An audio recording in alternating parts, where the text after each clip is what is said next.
হলিউডে ইতিহাস বদলে দিতে চলেছে এক বিশাল মেগা ডিল। $111 বিলিয়ন বিনিময়ে ওয়ার্নার ব্রাদার্স ডিসকভারিকে কিনতে যাচ্ছে প্যারামাউন্ট স্কাইড্যান্স। মার্কিন বিচার বিভাগের সবুজ সংকেতের পর চুক্তিটি এখন বাস্তবায়নের পথে আরও এক ধাপ এগিয়ে গিয়েছে। $111 বিলিয়ন বিনিময়ে প্যারামাউন্ট স্কাইড্যান্সের কাছে ওয়ার্নার ব্রাদার্স বিক্রির প্রস্তাবে অনুমোদন দিয়েছে মার্কিন যুক্তরাষ্ট্রের বিচার বিভাগ।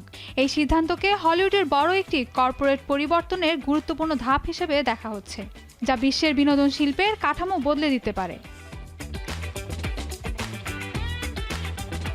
চুক্তিটি সম্পন্ন হলে প্যারামাউন্টের অধীনে চলে আসবে ওয়ার্নার ব্রাদার্স ডিসকভারি, যার মধ্যে থাকবে CNN, HBO, DC স্টুডিওস এবং নিউ লাইন সিনেমার মতো বড় প্রতিষ্ঠান।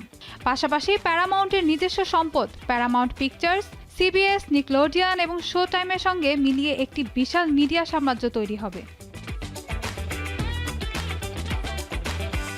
এই অনুমোদনের মাধ্যমে দীর্ঘদিনের আলোচনায় থাকা এই মেগা ডিল বাস্তবায়নের পথে আরও এক ধাপ এগিয়ে যায়। তবে এখনও চূড়ান্তভাবে চুক্তিটি সম্পন্ন হয়নি। যুক্তরাষ্ট্রের কয়েকটি অঙ্গরাজ্য, বিশেষ করে ক্যালিফোর্নিয়া, এই অধিগ্রহণ নিয়ে পর্যালোচনা চালিয়ে যাচ্ছে এবং আইনি চ্যালেঞ্জের সম্ভাবনাও রয়েছে। এর আগে বহু হলিউড তারকা, পরিচালক ও প্রযোজক এই মেগা মার্জারের বিরুদ্ধে উদ্বেগ প্রকাশ করেছিলেন, কারণ তারা মনে করেন এতে চাকরি কমে যাবে এবং প্রতিযোগিতা সীমিত হবে।